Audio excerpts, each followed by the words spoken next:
Hello guys, अस्सलाम वालेकुम। मैं आपको अपने channel Islam and science by Abdullah में खुशामदीद कहता हूँ। तो गाइस, सबसे पहले अगर आपने हमारे चैनल को सब्सक्राइब नहीं किया तो आप हमारे चैनल को सब्सक्राइब कर लें।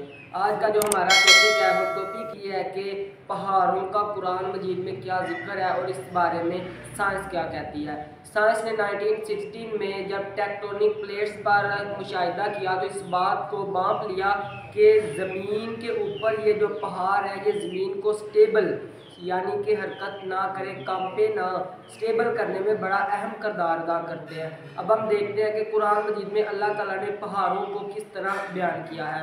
कुरान मजीद में सूरह नहल की आयत नंबर 15 में अल्लाह ताला फरमाते हैं, उसने ज़मीन पर पहाड़ों की मीखें गाड़ दी ताकि ज़मीन तुमको लेकर ढलकने न लग जाए। इस तरह अल्लाह ताला ने इस बात को आज से 1450 साल पहले कुरान मजीद में बता दिया। एक और हवाला है सूरतुल नबा की आयत नंबर 6 और 7 में अल्लाह ताला फरमाते हैं, क्या उसने ज़मीन को बछौना नहीं बनाया और पहाड़ों को इसकी मीखें। इस तरह अल्लाह ताला पहाड़ों का जिक्र कुरान मजीद में करते हैं कि पहाड़ों ने ज़मीन को कांपने से बचाया हुआ है, यानी कि इनकी हरकत नहीं करती।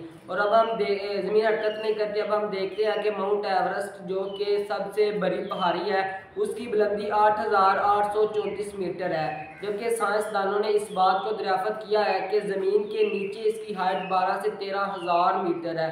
यानी जितनी इसकी हाइट ऊपर है इसकी हाइट नीचे भी बहुत ज़्यादा है, कील की तरह। यानी कि मीखे लगाकर ठोंक दिया है पहाड़ों को ताकि ज़मीन अपनी जगह से कांपने ना लग जाए। इस तरह अल्लाह ताला ने ये बहुत बड़ा मौजूदा कुरान मजीद में आज से 1450 साल पहले बता दिया।